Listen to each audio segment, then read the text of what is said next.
L'ambition de Jam, c'est d'aider les étudiants à trouver tout ce dont ils ont besoin gratuitement, tout simplement en discutant avec Jam. Donc Jam, c'est une application invisible, c'est-à-dire qu'on n'a pas d'application dédiée. Ça marche par SMS, mais Facebook Messenger, Twitter. Et en fait, on discute avec une intelligence artificielle qui est supervisée par des humains.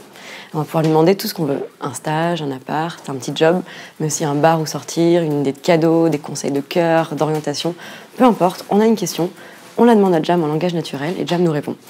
Donc on s'est lancé il y a à peu près 1 an. Aujourd'hui, on est une dizaine dans l'équipe. Et depuis début 2016, on a levé 1 million d'euros avec le fonds Isaïe pour vraiment continuer à se développer. Là, on est bientôt à 40 000 utilisateurs. Et le but, c'est vraiment de devenir l'outil de référence des étudiants d'ici la fin d'année.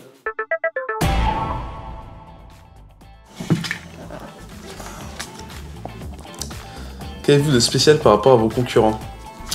Je pense que ce qu'on a de plus spécial et qu'on a eu le plus de difficultés à construire, c'est notre branding, le côté pétillant de la marque Jam en fait.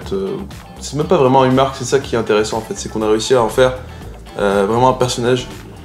C'est un 06 qu'on a dans son téléphone, à qui on peut parler facilement quoi.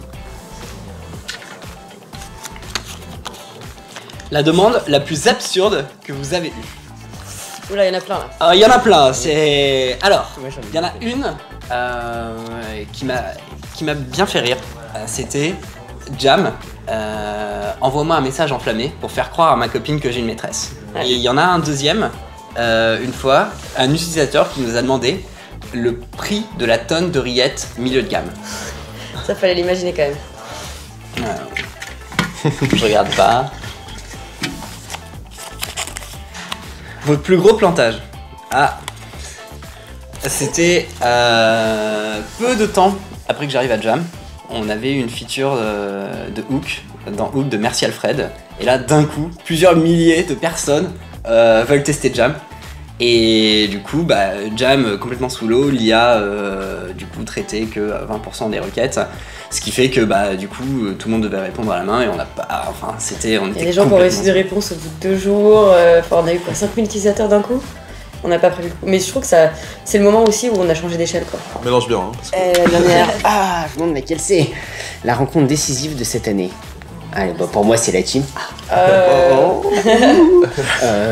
Et pour la team. Moi je pense que c'est Paul de chez Isaïe. Ouais. C'est vraiment le premier. Pour moi, c'est le premier VC qui a compris notre vision.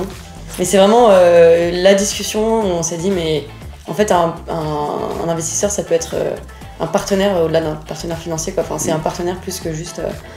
Et il a vraiment compris la vision qu'on avait avec Jam, la place de l'intelligence artificielle et en même temps, comme tu disais, du branding de Jam.